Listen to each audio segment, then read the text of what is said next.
대림절 두 번째 주일입니다. 오늘은 회개, 하나님의 섬세한 침묵의 소리에 반응하라 라는 제목으로 함께 말씀 나누도록 하겠습니다. 마태복음 3장 1절과 2절 말씀을 메시지 성경으로 읽겠습니다. 예수께서 갈릴리에 살고 계실 때 세례자라 하는 요한이 유대 광야에서 말씀을 전하고 있었다. 그의 메시지는 주변 광야만큼이나 간결하고 꾸밈이 없었다. 너의 삶을 고쳐라. 하나님 나라가 여기 있다. 세례 요한은 유대 광야에서 사람들에게 말씀을 가르쳤습니다. 그의 메시지를 요약하면 회개하라, 천국이 가까이 왔다입니다. 예수님이 사람들을 가르치실 때 처음으로 하신 말씀도 세례 요한의 메시지와 동일합니다. 회개는 한 번의 행위가 아닙니다. 이 회개는 신앙생활의 시작이라고 말할 수 있고 신앙생활의 과정이며 결론이라고 말할 수 있습니다. 회개는 매일의 일상이 되어야 합니다. 그렇다면 회개는 무엇일까요? 성경 원문에 쓰인 헬라어 명사는 메타노이아입니다. 우리말 성경은 메타노이아를 회개로 번역하고 있습니다. 회개를 국어사전에서 어떻게 설명하고 있는지 살펴보겠습니다. 첫 번째, 잘못을 뉘우치고 고침. 두 번째, 신앙생활로 들어가는데 필요한 요건의 하나, 살아온 삶이 잘못되었음을 자각하고 죄인임을 반성하고 그로부터 벗어나려는 뜻을 세워 새로운 생활로 들어가는 일을 이룬다. 그렇다면 영어 성경은 메타노이아를 어떻게 번역하고 있을까요? 뉘우치다, 후회하다라고 하는 뜻을 가진 리펜턴스로 번역하고 있습니다. 4세기의 로마 제국이 기독교를 공인한 후에 성경을 자국어인 라틴어로 번역하면서 회개하라를 아기테 파이니텐티암으로 번역했습니다. 고해 성사하라는 뜻입니다. 그 영향 때문인지 우리는 회개를 자신이 지은 죄를 기도 중에 또는 목회자를 비롯한 다른 사람에게 고백하는 행위로 이해를 합니다. 그러나 회개는 입술의 고백이 전부가 아닙니다.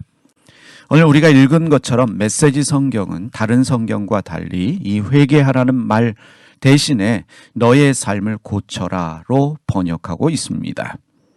성경이 말하고 있는 회개, 이 메타노이아는 무슨 뜻일까? 그 뜻은 한마디로 정의할 수 없습니다. 여러 가지의 뜻과 의미가 있습니다.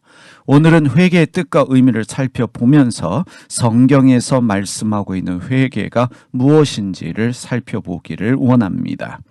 첫 번째, 헬라어 메타노이아는 생각 또는 목적을 바꾼다는 뜻입니다. 이것에 대해서 설명하고 있는 종교 비교학자인 오강남 교수님의 설명을 살펴보겠습니다. 잘 들어보시기 바랍니다. 메타노이아라고 하는 히라버, 그리스어 어원은 생각하고 보는 방법 자체가 바뀌는 것 혹은 새로운 의식, 모든 형태의 자기 중심적인 것에서 벗어나 완전히 다른 차원의 실제에 접함으로써 가치체계, 의식구조 자체가 근본적으로 바뀌는 것을 의미합니다. 메타노이아는 의식을 바꾸라, 보는 법을 바꾸라, 눈을 뜨라는 뜻입니다. 영어 성경에는 리펜턴스로 되어 있는 것이 보통이지만 사실은 컨버전으로 하는 것이 원의에 더 가깝습니다. 회개하라, 천국이 가까이 왔느니라는 말을 눈을 떠서 천국이 가까이 있음을 알라 혹은 정신 차려라 하는 말로 바꿀 수 있다고 생각합니다. 요즘 많이 쓰는 말로 하면 의식의 변화를 촉구하는 말씀입니다. 이 헬라어 메타노이아가 가진 뜻과 의미로 회개를 이해하면 회개는 깨달음을 통한 의식의 전환, 가치관의 변화를 말합니다. 회개는 내면의 변화를 통한 삶의 목적의 변화이며 나와 익숙한 말과 행동을 버리는 일입니다. 회개는 끊임없이 자기 변화를 경험하는 일이라고 이해할 수 있습니다. 이것에 대해서 잘 설명하고 있는 말씀이 로마서 12장 1절과 2절의 말씀입니다. 세 번역으로 읽어보겠습니다. 형제자매 여러분, 그러므로 나는 하나님의 자비하심을 힘입어 여러분에게 고운합니다. 여러분의 몸을 하나님께서 기뻐하실 거룩한 산제물로 드리십시오. 이것이 여러분이 드릴 합당한 예배입니다. 여러분은 이 시대의 풍조를 본받지 말고 마음을 새롭게 함으로 변화를 받아서 하나님의 선하시고 기뻐하시고 완전하신 뜻이 무엇인지를 분별하도록 하십시오. 이해하기 쉽도록 번역되어진 메시지 성경으로도 로마서 12장 1절과 2절 말씀 살펴보겠습니다. 그러므로 나는 이제 여러분이 이렇게 살기를 바랍니다. 하나님께서 여러분을 도우실 것입니다. 여러분이 매일의 삶, 일상의 삶을 자고 먹고 일하고 노는 모든 삶 하나님께 헌물로 드리십시오. 하나님께서 여러분을 위해 하시는 일을 받아들이는 것이 바로 여러분이 그분을 위해 할 수 있는 최선의 일입니다. 문화에 너무 잘 순응하여 아무 생각 없이 동화되어 버리는 일이 없도록 하십시오. 대신에 여러분은 하나님께 시선을 고정하십시오. 그러면 속에서부터 변화가 일어날 것입니다. 그분께서 여러분에게 바라시는 것을 흔쾌히 인정하고 조금도 머뭇거리지 말고 거기에 응하십시오. 여러분을 둘러싸고 있는 문화는 늘 여러분을 미숙한 수준으로 끌어낮추려 하지만 하나님께서는 언제나 여러분에게서 최선의 것을 이끌어내시고 여러분 안에 멋진 성숙을 길러 주십니다. 두 번째, 회개에 대해서 이렇게 말씀드릴 수 있겠습니다. 아람어 타부는 가던 길을 멈추고 원래 자리로 돌아가는 행위를 말한다. 예수님은 헬라어로 설교하지 않으시고 아람어로 말씀하셨습니다. 헬라어 메탄노이아는 아람어 타부에 대한 번역입니다.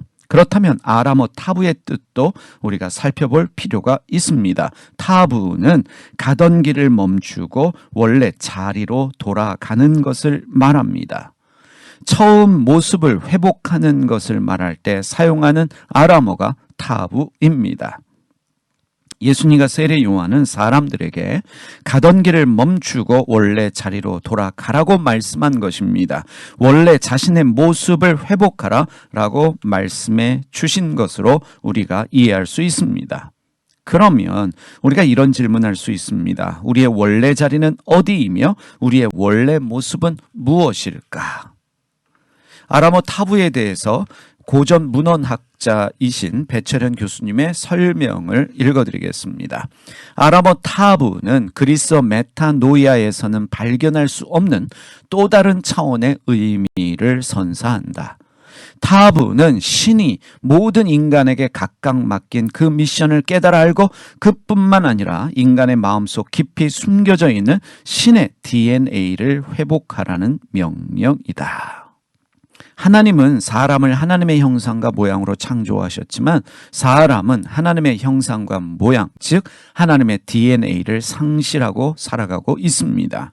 하나님이 나에게 주신 소명이 아니라 내가 원하는 길을 걸으며 살아가고 있습니다.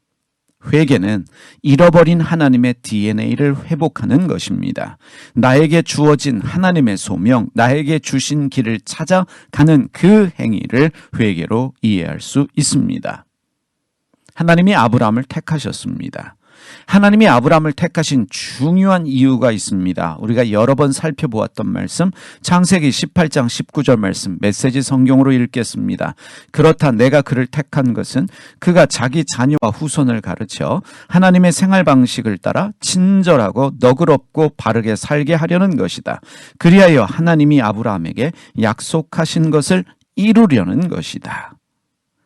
아브라함은 하나님의 방식을 따라서 친절하고 너그럽고 바르게 살아야 합니다. 바로 이것이 회개입니다. 잃어버린 하나님의 DNA를 회복하고 사는 삶이며 그리스도인의 삶이다 라고 말할 수 있습니다.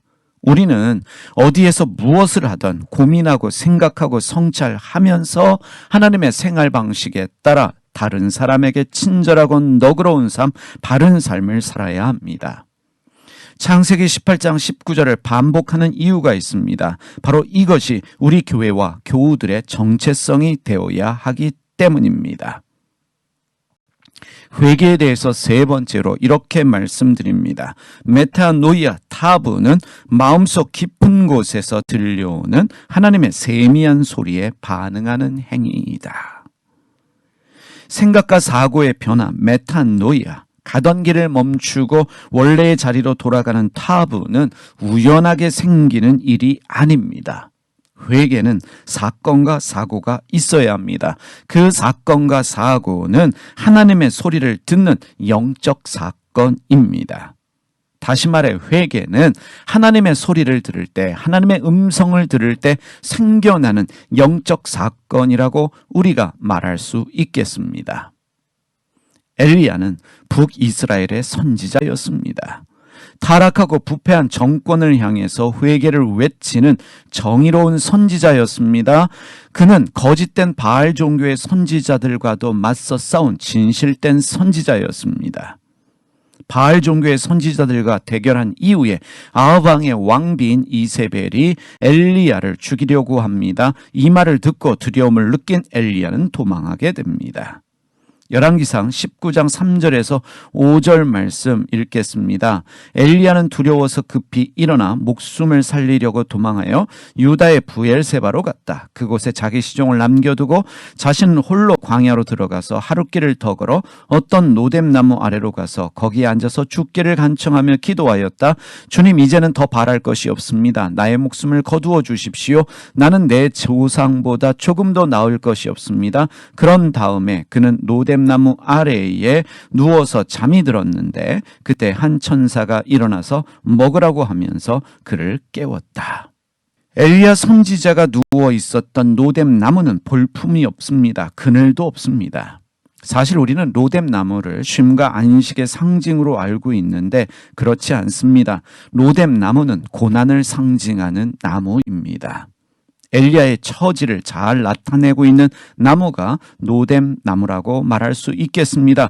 그 로뎀나무 밑에서 엘리야는 주님께 죽기를 청하며 잠이 듭니다. 나의 목숨을 거두어 주십시오. 기도하면서 잠이 드는데 천사가 그를 깨워 음식을 먹이고 하나님의 산 호렙에 이르게 합니다.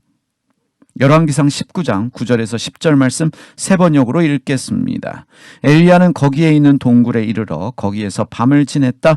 그때 주님께서 그에게 말씀하셨다. 엘리야야, 너는 여기에서 무엇을 하고 있느냐? 엘리야가 대답하였다. 나는 이제까지 주 만군의 하나님만 열정적으로 섬겼습니다. 그러나 이스라엘 자손은 주님과 맺은 언약을 버리고 주님의 제단을 헐었으며 주님의 예언자들을 칼로 쳐서 죽였습니다. 이제 나만 홀로 남아 있는데 그들은 내 목숨마저도 없애려고 찾고 있습니다.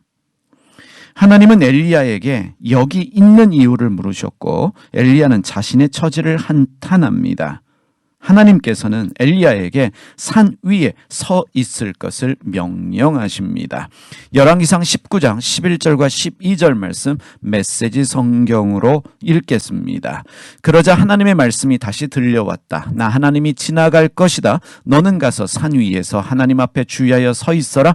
거센 폭풍이 산들을 가르고 바위들을 부수었으나 하나님은 그 바람 속에 계시지 않았다. 바람이 지나가고 지진이 일었으니 하나님은 그 지진 속에 계시지 않았다.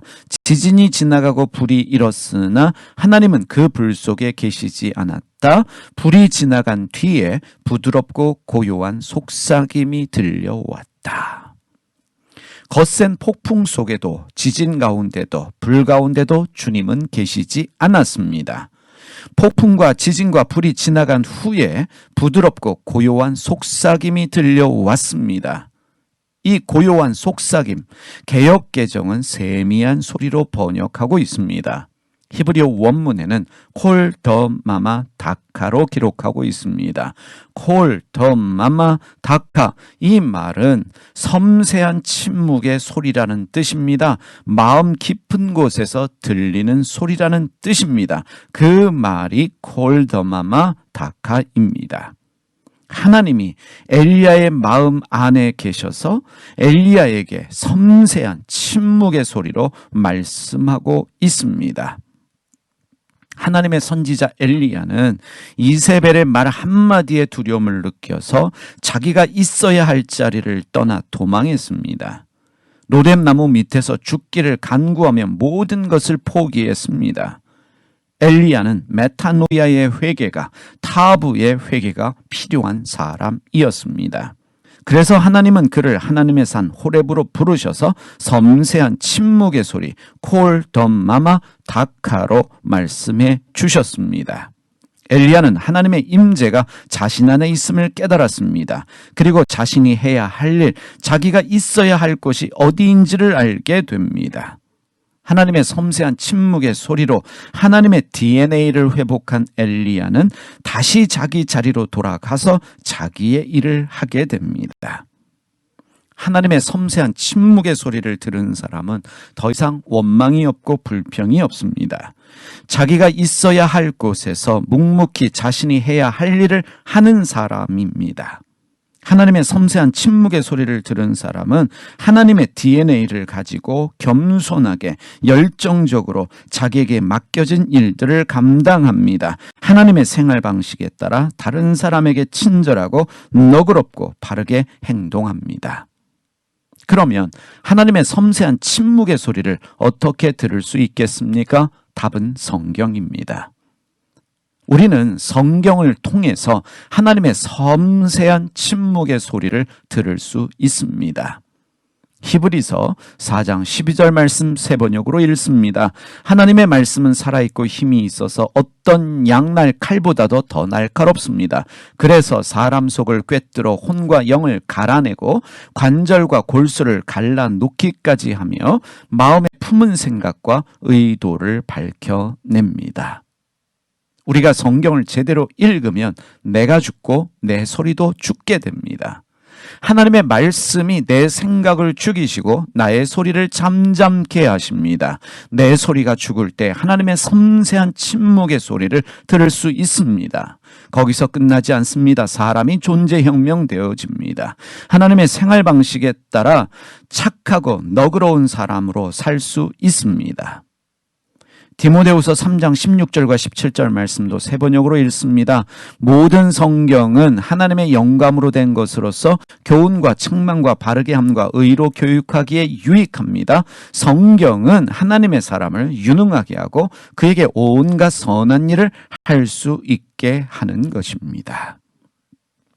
메시지 성경의 번역자인 유진 피러스 목사님이 성경을 메시지 성경으로 번역한 이유가 있습니다. 바로 교회 교인들을 위해서입니다. 그분이 메시지 성경 서문에 쓰신 글입니다. 읽어보겠습니다. 내가 섬기게 될 사람들 중 다수는 사실 성경에 대해 아무것도 몰랐다. 성경을 읽은 적도 없었고 배우려는 마음조차 없었다. 성경을 몇 년씩 읽은 사람들도 많았지만 그들에게 성경은 너무 익숙해서 무미건조하고 진부한 말로 전락해 있었다. 그들은 지루함을 느낀 나머지 성경을 제쳐둔 상태였다. 내가 중요하게 여긴 일은 성경 말씀을 그 사람들의 머리와 가슴 속에 들여놓아서 성경의 메시지가 그들의 삶이 되게 하는 것이었다. 그러나 거기에 관심을 갖는 사람은 거의 없었다. 결국 나는 바로 그 사람들에게 성경의 메시지를 듣게, 정말로 듣게 해주는 일을 내 평생의 본분으로 삼게 되었다. 그것이야말로 확실히 나를 위해 예비된 일이었다. 그렇게 하는 동안 성경의 원어, 강력하고 생생한 히브리어와 그리스어는 끊임없이 내 설교의 물밑에서 작용했다. 성경의 원어는 단어와 문장을 힘있고 예리하게 해주고 내가 섬기는 사람들의 상상력을 넓혀주었다. 그래서 오늘의 언어 속에서 성경의 언어를 듣고 성경의 언어 속에서 오늘의 언어를 들을 수 있게 해주었다. 나는 30년간 한 교회에서 그 일을 했다. 하나님의 말씀인 성경을 통해서 하나님의 섬세한 침묵의 소리를 들으며 날마다 회개하는 것이 우리 교회의 정체성이며 그리고 그것이 제가 목회하는 이유라고 감히 말씀드릴 수 있겠습니다. 몇 명의 성도가 모인 성도들에게 말씀 제대로 가르치는 일, 그것이 저의 소명입니다. 2023년도에는 성경에 더 집중할 수 있도록 더 성경 통독 열심히 하며 말씀의 은혜 가운데 머무는 교회와 교우들이 될 수 있도록 섬기는 일이 제가 할 일이라고 믿습니다. 성경을 통해 내가 존재혁명되어지고 성경을 통해 하나님의 섬세한 침묵의 소리를 들으며 날마다 하나님의 생활 방식에 따라 다른 사람들에게 친절하고 너그러운 삶, 바르게 사는 삶 살아갈 수 있는 저와 여러분 되기를 소원합니다. 기도하겠습니다. 살아계신 하나님 아버지, 날마다 말씀을 통해서 회개하는 은혜가 있게 하여 주시되 성경 말씀을 통해서 우리에게 말씀하시는 그 섬세한 침묵의 소리를 들을 수 있는 저희가 되게 하여 주시옵소서. 우리 안에 말씀이 있음으로 말미암아 우리 자아가 죽고 우리의 생각이 죽고 우리의 소리가 죽게 하여 주시옵소서. 하나님의 섬세한 침묵의 소리를 통해 날마다 존재혁명되어지는 저희 모두가 되게 하여 주시옵소서. 예수님의 이름으로 기도드립니다. 아멘.